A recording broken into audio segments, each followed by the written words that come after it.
Pugyaw sa kalingawan ang mga bisita, ilabi na ang nagkadaiyang Council of Women sa siyudad sa Panabo sa pagsaksi sa kasadya sa binuli Inter-Barangay Zumba Competition nga gibahitawo sa Panabo Gymnasium. Gibakita sa mga kababaihan gikan sa 12 ka mga barangay pinaagi sa pagpasundayag sa ilang talento sa pagsayaw, diin ipausbaw ang healthy lifestyle, panagiusa ug sportsmanship sa matag usa.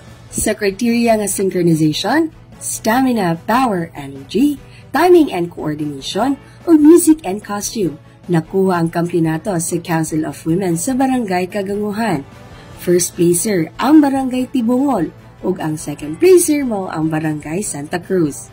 Apil sa kompetisyon ang Barangay San Vicente, Upper Likanan, Casilak, Salvacion, New Visayas, Manay, Gredo, Dako ug Maduaw.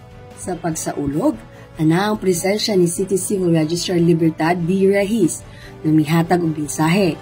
Isip representante ni City Mayor Jose E. Lampagos.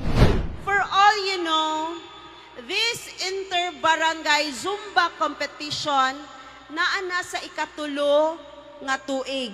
Ikatulo na ni, initiated by Council of Women, headed by walay lain ang atuang First Lady, Madam Josephine Gentiles Rilampagos. Atong palakpakan! Dugang pa, anausab sila City Information Officer Michael Angelo Eresueño, City Tourism Officer Alan Rohincianos, mga opisyales sa barangay o mga katawan sa nagkadaiyang barangay. Ang kalihukan nagsubay sa pagsaulog sa 13 Pinulig Festival nga dunay temang maayong binuhatan alang sa kinaiyahan, magpaligon sa Panabuan. Basta kababaihan sa Panabo, talentado o madasigon.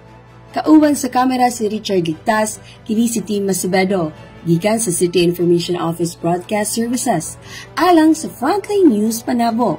Importante, informed.